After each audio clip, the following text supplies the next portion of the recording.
हम लोग आगे बढ़ते हैं, ठीक है। लास्ट लेक्चर में हम लोग पढ़ा दिए थे आपको +3 और +5 ऑक्सीडेशन स्टेट और ग्रुप 15 एलिमेंट्स पढ़ाए थे। उसी में कुछ क्वेश्चन है, उसी के ऊपर एक दो क्वेश्चन पीछे डील किए थे, अब फिर से आगे बताएंगे, ठीक है।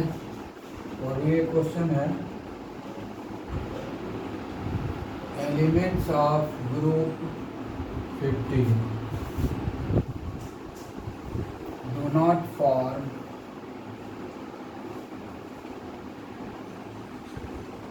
M+5 ion and all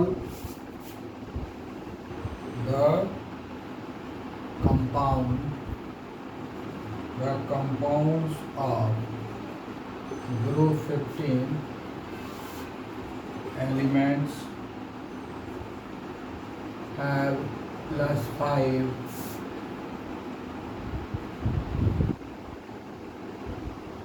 oxidation state PF5, PCl5, SbF5, BIF5 and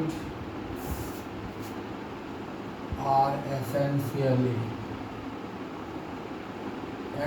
essentially covalent compound।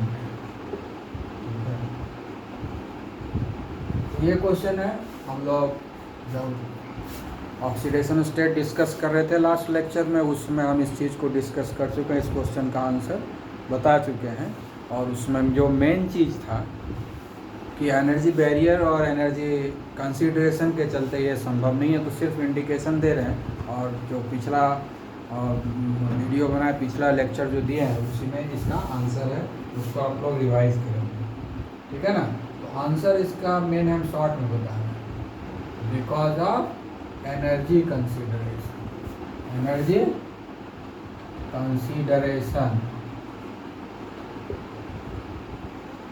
और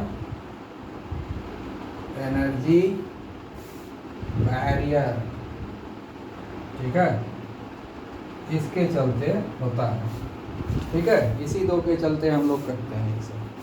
तो आराम से हम लोग जो लास्ट टाइम हम एक्सप्लेन किए थे उसको अच्छे तरीके से आप एक्सप्लेन कर लेंगे और इस क्वेश्चन का आंसर आपको मिल जाएगा, ठीक है। तो हम लोग आगे क्वेश्चन की तरफ बढ़ते हैं।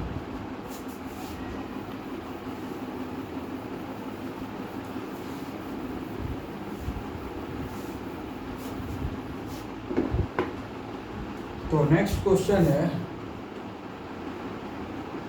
Nitrogen does not form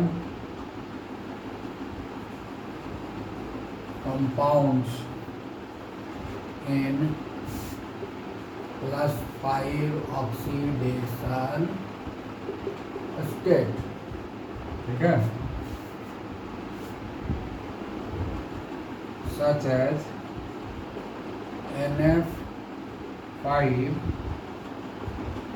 NCl5 etc, ठीक है। इस क्वेश्चन को हम दूसरे तरीके से भी हम इस क्वेश्चन को लिख सकते हैं, ठीक है।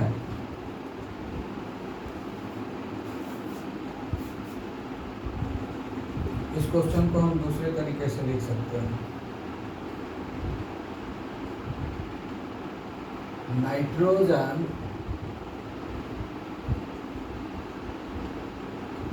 cannot extend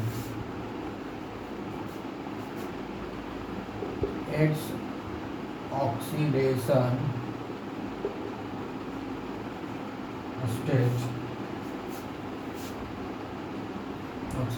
state or valency beyond 4, ठीक है, ऐसा second H 4 plus CH 3 whole 4 N plus, ठीक है। ये दोनों क्वेश्चन सेम ही है, ठीक है। तो इसमें क्या हो, डी ऑर्बिटल तो है नहीं, डी ऑर्बिटल है ही नहीं, आंसर क्या होगा, जरा नाइट्रोजन का इलेक्ट्रॉनिक कॉन्फ़िगरेशन लिखो, इसका 7 है, इलेक्ट्रॉनिक कॉन्फ़िगरेशन क्या होगा 1s2 2s2 2p, ठीक है। तो इसमें 2 इलेक्ट्रॉन आए और इसमें जो है 3 इलेक्ट्रॉन आ गया। यहाँ पर डी ऑर्बिटल है ही नहीं, इसमें जो है डी ऑर्बिटल है ही नहीं, तो दिक्कत ना होगा, डी ऑर्बिटल नहीं है। तो यहाँ पर मैक्सिमम जो इसका कोवेलेंसी है वो 4 ही होगा, +5 ऑक्सीडेशन स्टेट होने के लिए ये तीनों और इसको भी पार्टिसिपेट कराना होगा। 2s है 2p है, 2d होता ही नहीं है, 2s 2p और 2d नहीं होता है, 2d होता ही नहीं है, तो डी ऑर्बिटल है ही नहीं। तो डी ऑर्बिटल रहता तब ना आगे का कुछ हम इसका यूज करते हैं। ये 5 इलेक्ट्रॉन पार्टिसिपेट करेगा नहीं, ये सिर्फ 3 पास जो है ये इसमें पास करेगा, ठीक है ना। तो इसके लिए दिक्कत है,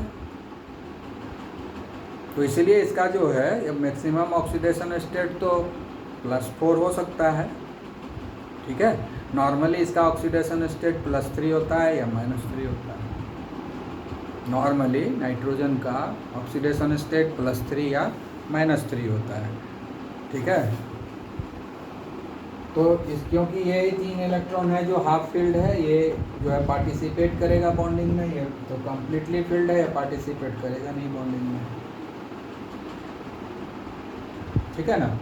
तो इसका जो इसीलिए इसका जो है NCl5 या NF5 बनना बहुत मुश्किल है, ठीक है। तो due to absence of d orbital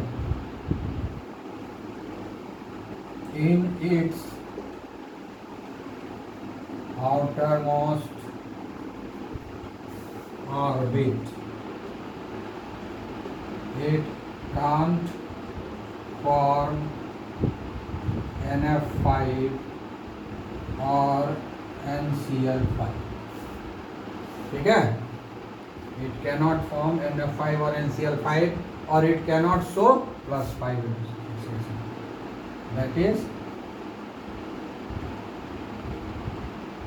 can't show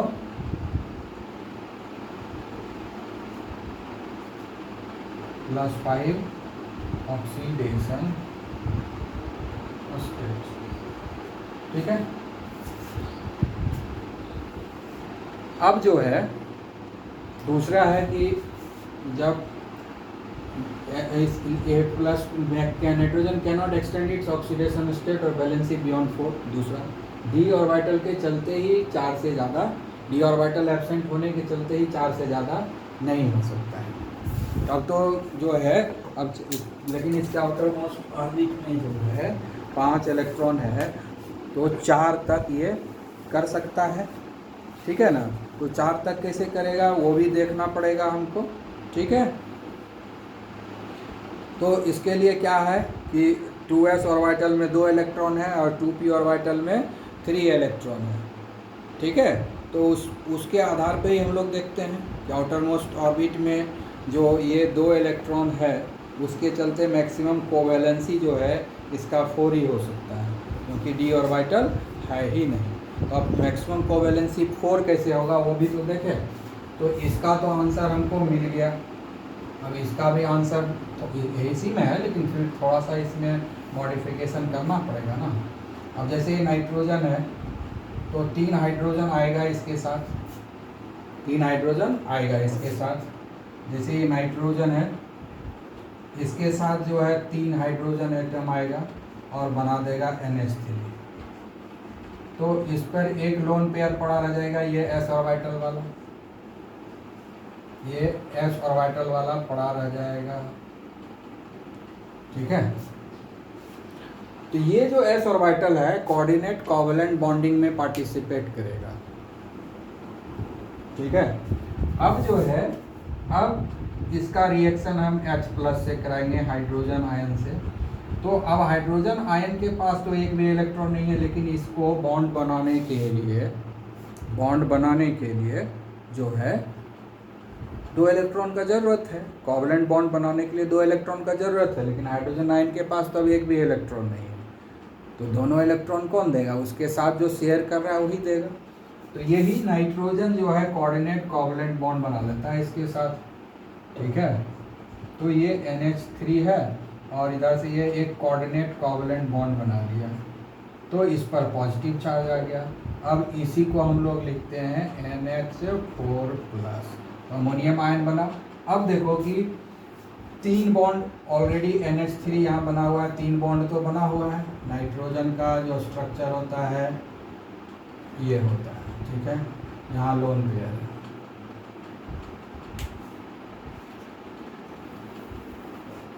ठीक है। ये अमोनिया है NH3, ये अमोनिया है। यहाँ पर ये लोन पेयर पड़ा हुआ है, एक पेयर यहाँ है, दूसरा पेयर यहाँ है, तीसरा पेयर यहाँ है। तो 4 पेयर है कि नहीं? 1 पेयर, 2 पेयर, 3 पेयर, 4 पेयर, जिसमें से 3 पेयर तो बॉन्ड में बना लिया है हाइड्रोजन के साथ।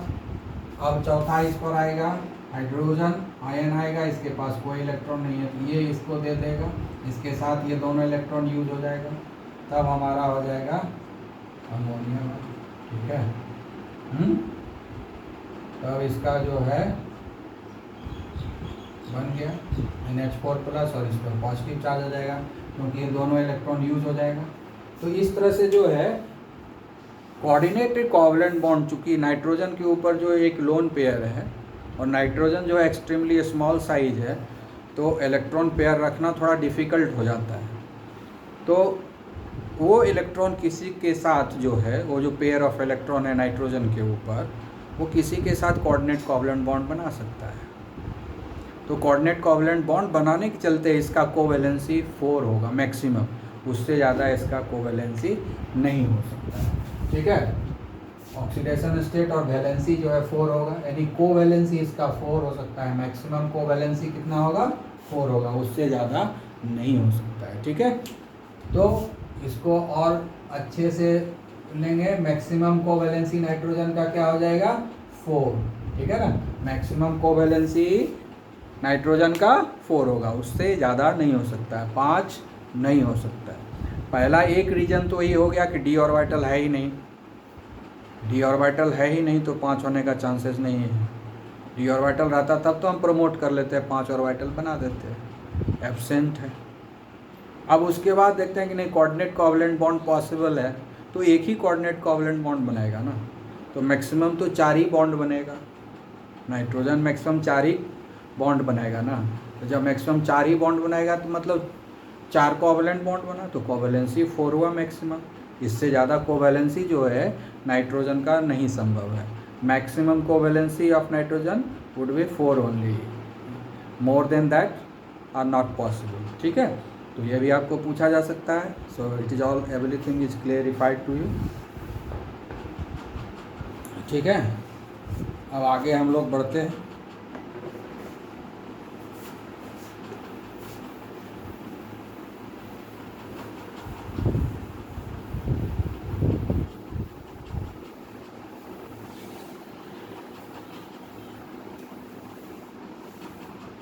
इसमें और भी कुछ क्वेश्चन जो है पूछा जा सकता है, उसको सिर्फ हम रिमाइंड कर रहे हैं, ऑलरेडी पढ़ा चुके हैं इस चीज़ को, तो हम बता सकते हैं क्या क्या पूछ सकते हैं। ये पूछा जा सकता है ना, the +5 oxidation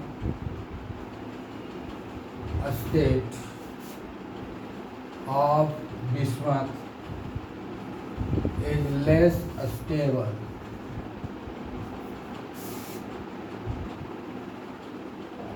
than that of antimony, ठीक है। यही बात सुनिए, एंटीमोनी से बिस्मथ में इनर्ट पेयर इफेक्ट ज़्यादा है, ठीक है ना। एंटीमनी से बिस्मथ में इनर्ट पेयर इफेक्ट ज़्यादा है, जिसमें इनर्ट पेयर इफेक्ट ज़्यादा होगा उसमें +5 ऑक्सीडेशन स्टेट कम स्टेबल होगा। बता चुके हैं पहले ही, आज ही बताया कल, ठीक है ना। तो due to increased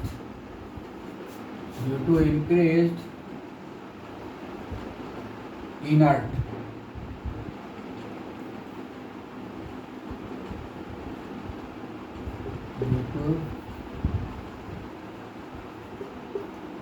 increased inert pair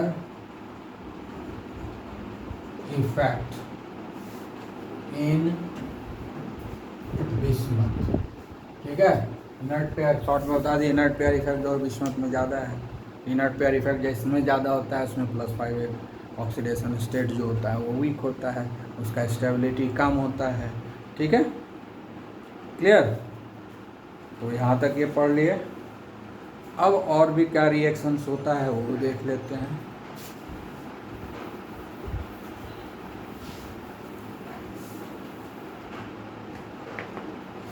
और तीसरा रिएक्शन जो होता है वो डिस्प्रपोर्शनेशन। ग्रुप 15 एलिमेंट जो होता है डिस्प्रपोर्शनेशन रिएक्शन देता है।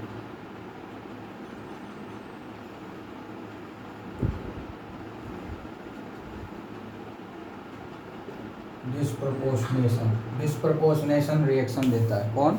ग्रुप 15 एलिमेंट्स, ठीक है। इसका रीज़न तो नहीं बताएंगे, सिर्फ हमको देखना है इसमें डिस्प्रपोर्शनेशन होता है। तो लगभग सभी जो है डिस्प्रपोर्शनेशन रिएक्शन देता है। मतलब क्या हो गया कि इसमें सेम एलिमेंट जो है डिफरेंट ऑक्सीडेशन स्टेट में एग्जिस्ट करेगा। सेम रिएक्शन में same element different oxidation state में एग्जिस्ट करेगा। सेम एलिमेंट सेम रिएक्शन में डिफरेंट ऑक्सीडेशन स्टेट में जब एग्जिस्ट करता है तो उस रिएक्शन को हम लोग डिस्प्रपोर्शनेशन रिएक्शन कहते हैं, ठीक है। सेम रिएक्शन में same element different oxidation state में एग्जिस्ट करता है, मोर देन 2 ऑक्सीडेशन स्टेट हो जाता है ना। मोर देन 2 ऑक्सीडेशन, एक इंटरमीडिएट ऑक्सीडेशन स्टेट होता है, उसके बाद एक ज़्यादा उससे होगा ऑक्सीडेशन स्टेट, एक उससे कम होगा, ठीक है ना। तो इस तरह के रिएक्शन को हम लोग बोलते हैं disproportionation reaction. Same element same reaction में एटलीस्ट 3 डिफरेंट ऑक्सीडेशन स्टेट में एग्जिस्ट करेगा। 2 में तो करता ही है सब, नॉर्मल रिएक्शन में सब में 2 डिफरेंट ऑक्सीडेशन स्टेट में एग्जिस्ट करता है सारा एलिमेंट, ठीक है। लेकिन जब कोई एलिमेंट सेम रिएक्शन में more than 2 different oxidation state में एग्जिस्ट करे तो हम बोलते हैं कि हाँ ये डिस्प्रपोर्शनेशन रिएक्शन हुआ। डिस्प्रपोर्शनेशन रिएक्शन का दूसरा मीनिंग ये है कि सेम एलिमेंट का ऑक्सीडेशन होता है और सेम एलिमेंट का रिडक्शन होता है। डिस्प्रपोर्शनेशन रिएक्शन का मीनिंग होता है कि same element increases its oxidation state, increases as well as decreases its oxidation state, ठीक है। डिस्प्रपोर्शनेशन रिएक्शन का मतलब होता है कि same element undergoes oxidation as well as reduction। Same element जो है ऑक्सीडेशन और रिडक्शन दोनों में होता है, ठीक है, दोनों ही चीज़ होता है, ठीक है ना। तो आप देखते हैं कि एग्जाम्पल लेके देख लेते हैं, इसी को हम लोग बोलते हैं डिस्प्रपोर्शनेशन रिएक्शन, ठीक है। जैसे एक लेते हैं नाइट्रस एसिड का एग्जाम्पल, ठीक है।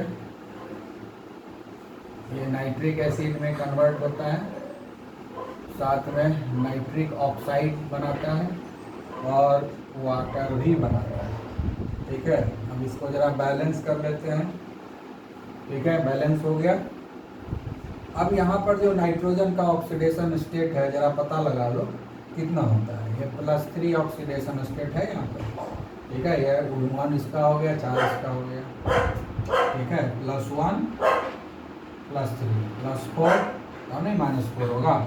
यहाँ पर नाइट्रोजन का जो है ऑक्सीडेशन स्टेट वो +5 है। यहाँ पर नाइट्रोजन का जो ऑक्सीडेशन स्टेट है वो +2 है। तो आप यहाँ पर देखिए ऑक्सीडेशन स्टेट इंक्रीजेज और डिक्रीज। ऑक्सीडेशन नंबर यहाँ +3 है, यहाँ इंक्रीज हो गया,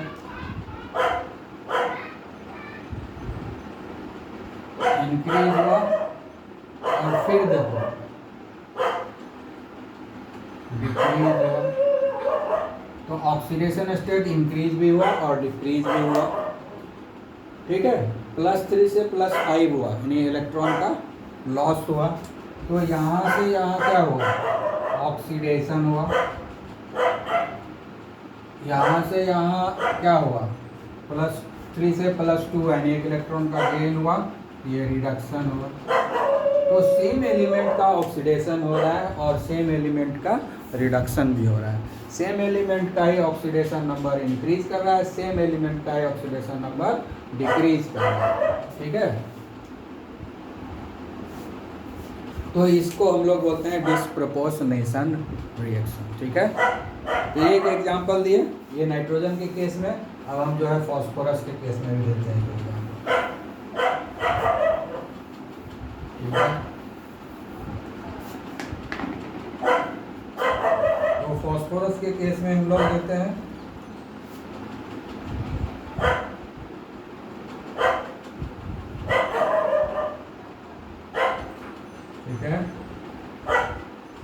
H3PO4 PH3, ठीक है। ये इसका नाम है फास्फोरस एसिड, फास्फोरस एसिड, ठीक है। इसका नाम है फास्फोरिक एसिड, फास्फोरिक एसिड, और ये हो गया फास्फिन, ठीक है। इसमें जो फास्फोरस का ऑक्सीडेशन स्टेट है ये +3 है। यहाँ पर फास्फोरस का ऑक्सीडेशन स्टेट जो है +5 है और यहाँ पर फास्फोरस का ऑक्सीडेशन स्टेट -3 है, ठीक है। तो आप यहाँ पर देख लो कि ऑक्सीडेशन स्टेट बढ़ गया, इंक्रीज कर गया, ठीक है। ऑक्सीडेशन स्टेट डिक्रीज कर गया, ठीक है। अब यहाँ पर देखिए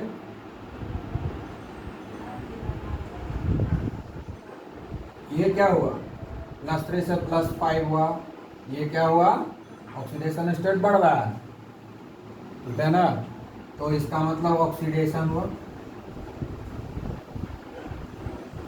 फिर यहाँ देखिए ऑक्सीडेशन स्टेट घट रहा है तो ये रिडक्शन हुआ। तो सेम एलिमेंट फास्फोरस उसका ऑक्सीडेशन भी हो रहा है और रिडक्शन भी हो रहा है। सेम एलिमेंट फास्फोरस का रिडक्शन हुआ, सेम फास्फोरस का ऑक्सीडेशन हुआ, इसी का ऑक्सीडेशन स्टेट इंक्रीज किया, इसी का ऑक्सीडेशन स्टेट डिक्रीज किया। इस तरह के रिएक्शन को हम लोग बोलते हैं डिस्प्रपोर्शनेशन रिएक्शन। 2 एग्जाम्पल दिए और एग्जाम्पल अपना फाइंड आउट कर लोगे। और जनरली याद रखना है कि +3 ऑक्सीडेशन स्टेट में जब रहता है ना और कोई एलिमेंट ग्रुप 15 का, तो वही जो है डिस्प्रपोर्शनेशन में जाता है। जनरली +3 ऑक्सीडेशन स्टेट वाला जो मॉलिक्यूल होता है ग्रुप 15 एलिमेंट्स में, वही डिस्प्रपोर्शनेशन रिएक्शन में पार्टिसिपेट करता है। उसी का घट भी जाता है, उसी का बढ़ के जो है +5 हो गया, घट के जो है -3 तक जाता है, ठीक है। तो इस तरीके से देख लेना है, ठीक है। उसके बाद जो है मैक्सिमम कोवैलेंसी हम आपको बता ही दिए कि +4 जा सकता है और फास्फोरस का मैक्सिमम कोवैलेंसी 5 तक जा सकता है। नाइट्रोजन का कोवैलेंसी जो है, नाइट्रोजन का कोवैलेंसी जो है मैक्सिमम 4 हो सकता है, लेकिन फास्फोरस का तो 5 हो जाएगा। PCl5 एग्जिस्ट करता है, PBr ये एग्जिस्ट करता है। तो ये एक लास्ट आज का टॉपिक हम बता देते हैं, ठीक है।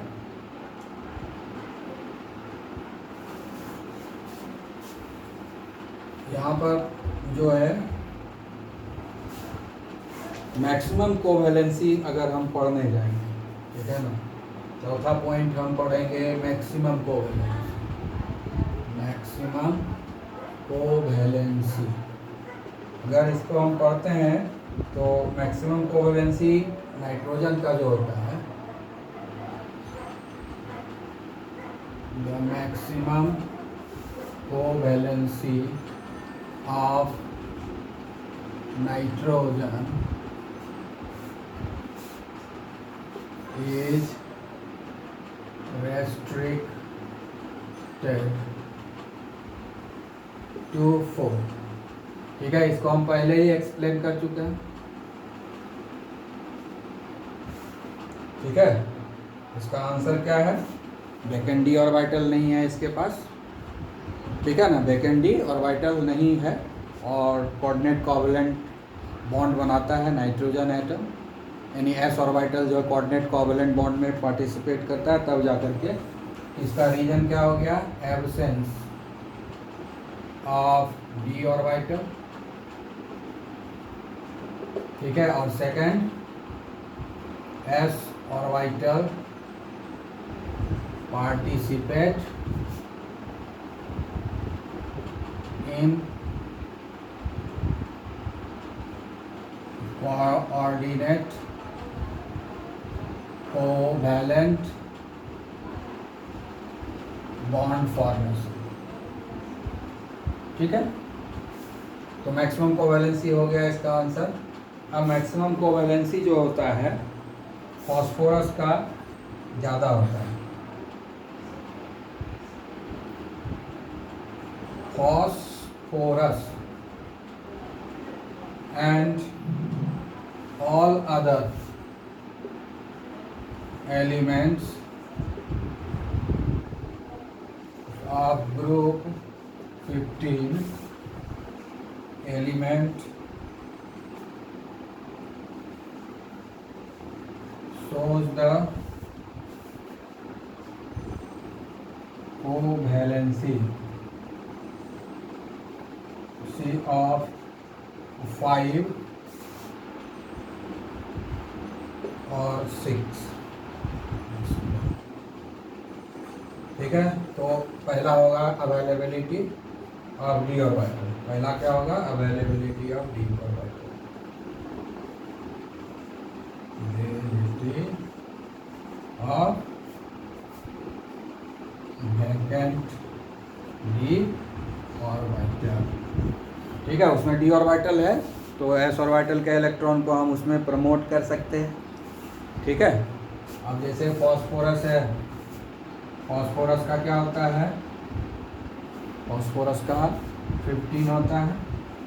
ठीक है, तो ये हो गया 1s2 2s2 2p6 3s2 3p3 हो गया 15। उसके बाद क्या होगा? 3d0 है ना, इलेक्ट्रॉन तो यहाँ तक पूरा हो गया 15, तो 3d है ना, तो 3d में कितना है, कितना ऑर्बिटल है? 5 गो रहता है, 1 2 3 4 5, ये पांचों खाली है, तो एस ऑर्बिटल का एक इलेक्ट्रॉन यहाँ दे देगा तो एक हो जाएगा 5। और अगर कोऑर्डिनेट कोवैलेंट बॉन्ड में एक पार्टिसिपेट कर गया तो 6 भी हो जाएगा। एक इलेक्ट्रॉन को प्रमोट कर सकता है एस ऑर्बिटल से, ठीक है ना, 3p3 है ही,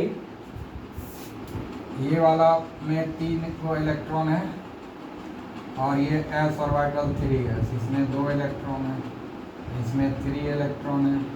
तो अगर एक इलेक्ट्रॉन उठा के यहाँ रख दें, यहाँ से प्रमोट करके यहाँ पर रख दें, तो हाफ फील्ड ऑर्बिटल कितना हो जाएगा? 1 2 3 4 5 हो जाएगा, 5 हो गया।